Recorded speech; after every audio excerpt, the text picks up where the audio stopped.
Praise the lord. దేవునికే మహిమ కలుగును గాక.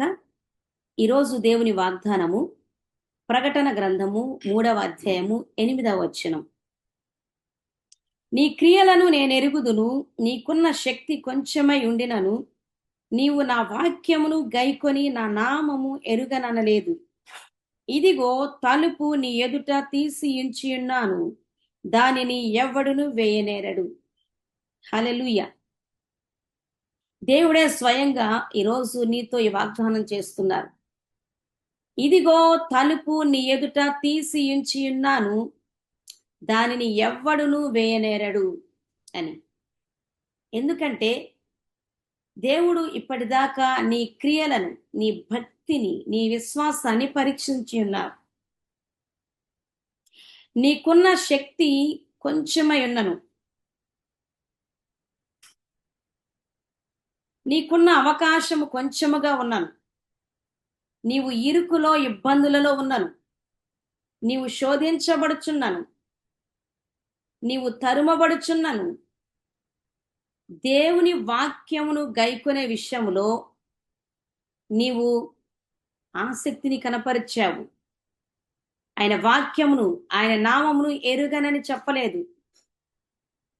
అంతేకాదు, ఆయనతో సహవాసాన్ని, ఆయన సన్నిధిని విడిచిపెట్టకుండా ఆయనతో చక్కగా సహవాసమును కొనసాగించావు. అందుకే దేవుడి రోజు నీతో మాట్లాడుతున్నారు.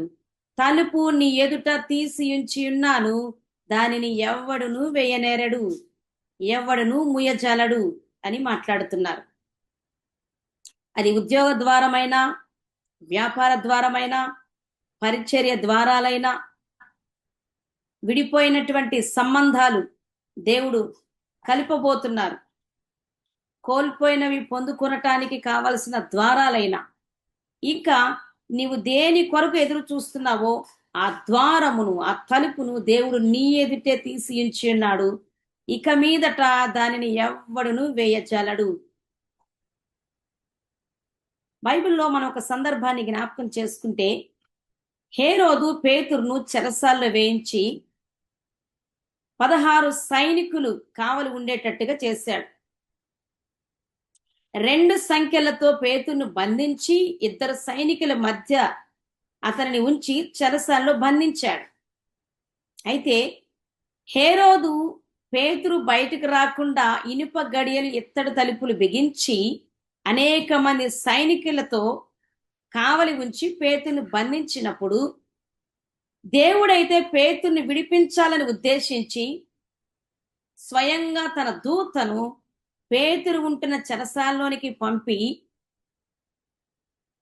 ఆ ఇత్తడి తలుపులు, ఇనుప గడియలు వాటంతట అవే తెరవబడేటట్టుగా చేసి పేతురును చక్కగా బయటికి తీసుకొని వచ్చారు.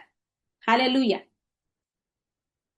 మన దేవుడు ఒక్కసారి తలుపు తీస్తే దానిని ఎవ్వడును వేయజాలడు.